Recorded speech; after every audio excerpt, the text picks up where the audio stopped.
Now Turkey has reportedly released American pastor Andrew Brunson. Brunson, he was in prison there for 2 years, charged with aiding terrorists. President Trump just tweeting about this, quote, "My thoughts and prayers are with Pastor Brunson, and we hope to have him safely back home." Joining us now, Ambassador John Negroponte, former U.S. ambassador to the UN. Ambassador, obviously this is a huge win for President Trump, isn't it? Oh, I think it is. It shows that the pressure that he chose to apply had its effect, a positive effect. He's been released from house arrest and hopefully be getting out of the country very soon. You know, it's really remarkable because Erdogan initially tried to use this as a political rally cry in his own home, not unlike what, you've seen China leaders do and Canadian leaders whenever they had these tough battles with President Trump.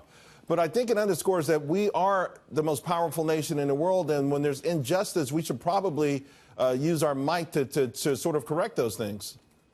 Well, of course, especially if we have right on our side. And the other thing, of course, is that the economic relationship is important, and we were starting to squeeze them economically, which I think was surely a factor that played into this. Absolutely. Another one for you, sir. Turkey now says they have video evidence that Saudi journalist Jamal Khashoggi was killed inside the Saudi consulate in Istanbul. I mean, what does this mean for our relations with the Saudis? Yeah, I mean, a lot of people are wondering about that. You're seeing reaction already from our business community, people canceling their attendance at conferences in Saudi Arabia and things like that. I think it's quite alarming if this turns out to be true. I mean, it's really a gruesome and terrible thing which has happened, especially if the royal family is responsible for this.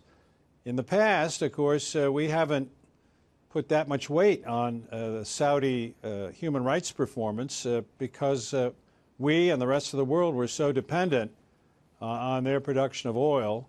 I think that's really diminished somewhat with the shale oil boom in the United States, and perhaps we have a little more flexibility in our relationship with Saudi Arabia now. So I think they've got to be very careful in what they do. And to that point, Mohammed bin Salman was being championed or marketed as the new modern leader to bring Saudi Arabia into sort of more Western standards with respect to how they treat people, how they treat women, how they treat their minority population.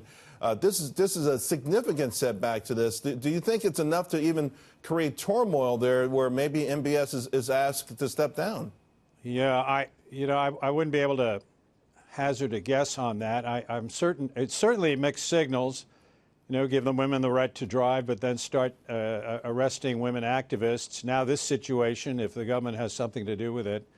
I mean, things are changing in Saudi Arabia. Women are getting more rights, and probably over time, that is going to lead to greater expression of popular will, or at least of the will of the middle and upper classes in Saudi Arabia. It's not going to be solely the word of one monarch. Yeah. It's interesting. Before we switch, I just want to let the audience know, according to one report, Khashoggi, they say you could hear how he was interrogated, tortured, and then murdered. I do want to ask you about the possible replacement for Nikki Haley.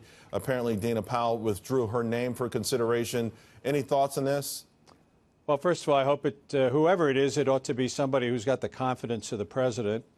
Hopefully somebody with international experience, either a politician, a senator, or somebody like that who's got that kind of background, or somebody from the foreign affairs or business community with a good international record.